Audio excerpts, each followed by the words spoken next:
सुकुम्बासी बस्तीमा बसे पनि एकदम विद्वान हो क्या वैकुण्ठ माननीयहरू किन कुदेका किन कुद्छन् होइन मर्केल बाँड छ कि क्या हो किन उदाउडे भन्छ माग्ने काका नेपाल सरकारले डोजर ल्याएर घर बचाउन लागेको छ त्यही भएर हेर्नला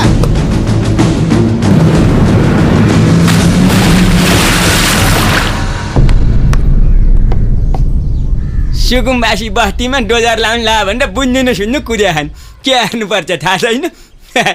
एकछिन है एउटा फोन गर्छु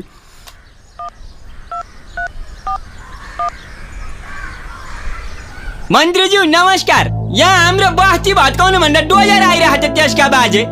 रोकिदिनु पर्यो लौ न हजुरले कहिले केही काम पर्यो भने मलाई भन्नु भन्नुभएको थियो नि कहिल्यै केही भन्नु हजुर ल आजै भन्नु यो डोजर चाहिँ रोकिदिनु पर्यो हजुर त्यो सुकुम्बासी बस्ती सहरको सुन्दरताको दाग हो त्यसलाई हटाउनै पर्छ डोजर लाउने आदेश मैले नै दिएको हो के अरे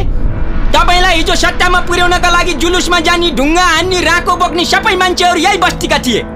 आज एक्कासी तपाईलाई सहरको सुन्दरताको बीचमा यो बस्ती दाग भयो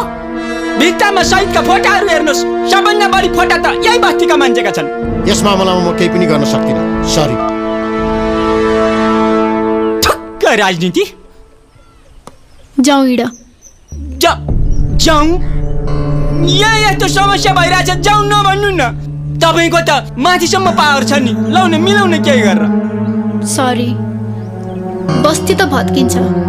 र यो पहिलेदेखिको योजना पनि थियो यो बस्ती भत्काउने टेन्डर हाम्रै कम्पनीले लिएको थियो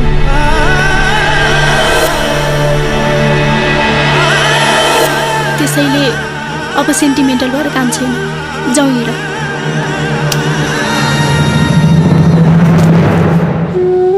जुन आमाको कोखबाट जन्मेर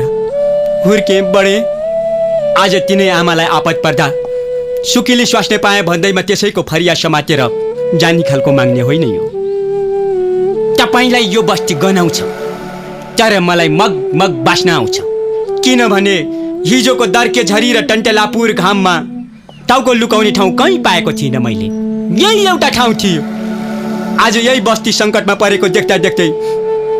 तपाईको हात समातेर जान सक्दिनँ म मलाई माफ गर्नुहोला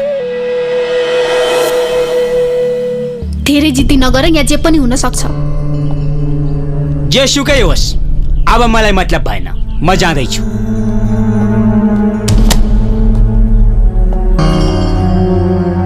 यो बस्ती बचाउने सङ्घर्ष गर्न मलाई यो कोट र टाईले रोक्न सक्छ